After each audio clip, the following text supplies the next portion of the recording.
like to thank you.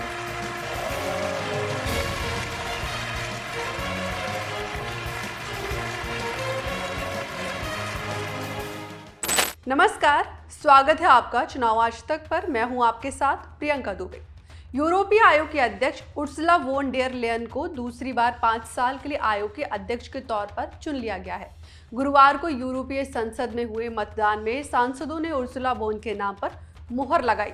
तो आज देश की चुनावी हलचल से दूर बात होगी यूरोपीय कमीशन के इस चुनाव की, लेकिन इससे पहले हम आपको बता दें कि दुनिया भर के चुनाव और चुनावी राजनीति से जुड़ी तमाम अहम खबरों का एकमात्र विश्वसनीय ठिकाना चुनाव आज तक है।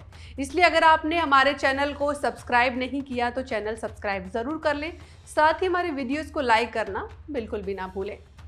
तो उर्सुला वोन डेर दूसरी बार 5 साल के लिए यूरोपीय कमीशन की अध्यक्ष बन गई। यूरोपीय संसद में फिलहाल 720 सदस्य हैं। मतदान में वॉन डेर को 401 वोट मिले और उन्हें फिर से यूरोपीय आयोग का अध्यक्ष बनने की मंजूरी मिल गई। वॉन डेर लेयन को मिले वोट यूरोपीय आयोग के प्रमुख के लिए जरूरी बहुमत से ज्यादा हैं। हालांकि 284 सदस्यों ने उनके खिलाफ वोट किया। वॉन डेर लेयन को पिछली बार से 41 वोट ज्यादा मिले हैं। अपने चुने जाने के बाद उन्होंने खुशी जताई।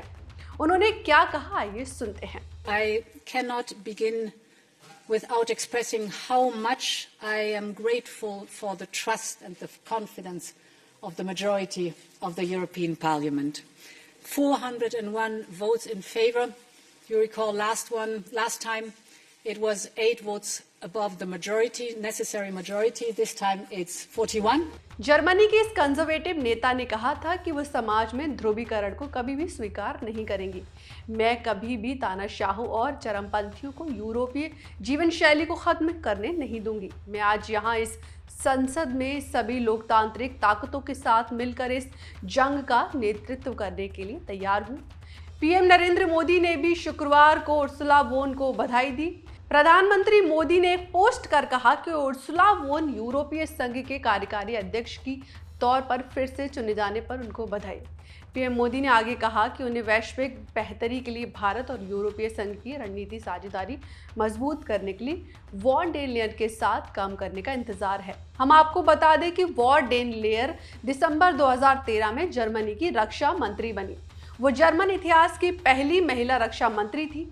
2019 के अंत में वॉन डेर ने यूरोपीय आयोग के अध्यक्ष के रूप में अपना 5 साल का पहला कार्यकाल शुरू किया। पिछले महीने 720 सदस्यों वाली यूरोपीय संसद के चुनाव में दक्षिणपंथियों की तादाद बढ़ने से यूरोप आयोग के अध्यक्ष पद का चुनाव दिलचस्प हो गया। यदि सांसद उनकी उम्मीदवारी को मंजूर नहीं करते तो 27 देशों वाले यूरोपीय संघ को उनकी जगह पर कोई नया नेता ढूंढने में कठिनाई होती, क्योंकि यूक्रेन युद्ध को लेकर जलवायु परिवर्तन तक यूरोप अलग अलग संकटों से जूझ रहा है।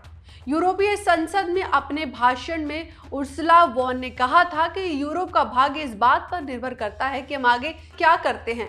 उन्होंने हंगरी को यूरोपीय यूनियन की अध्यक्षता मिलने के बाद देश के प्रधानमंत्री विक्टर ओरबन की हालिया रूस यात्रा को लेकर उनकी आलोचना की। उन्होंने कहा कि ये तथाकथित शांति मिशन यानी ओरबन की रूस यात्रा एक तुष्टीकरण मिशन के अलावा और कुछ नहीं था। पिछले 5 साल में वॉन डेर ने कई संकटों से निपटने में यूरोपीय संघ का नेतृत्व किया है, जिसमें ब्रिटेन का यूरोपीय संघ से बाहर निकलना, कोविड-19 महामारी और रूस यूक्रेन युद्ध जैसे हालात शामिल हैं। उन्होंने 2050 तक यूरोपीय संघ को कार्बन उत्सर्जन के मामले में बेहतर बनाने के लिए ग्रीन डील पर भी काम किया है।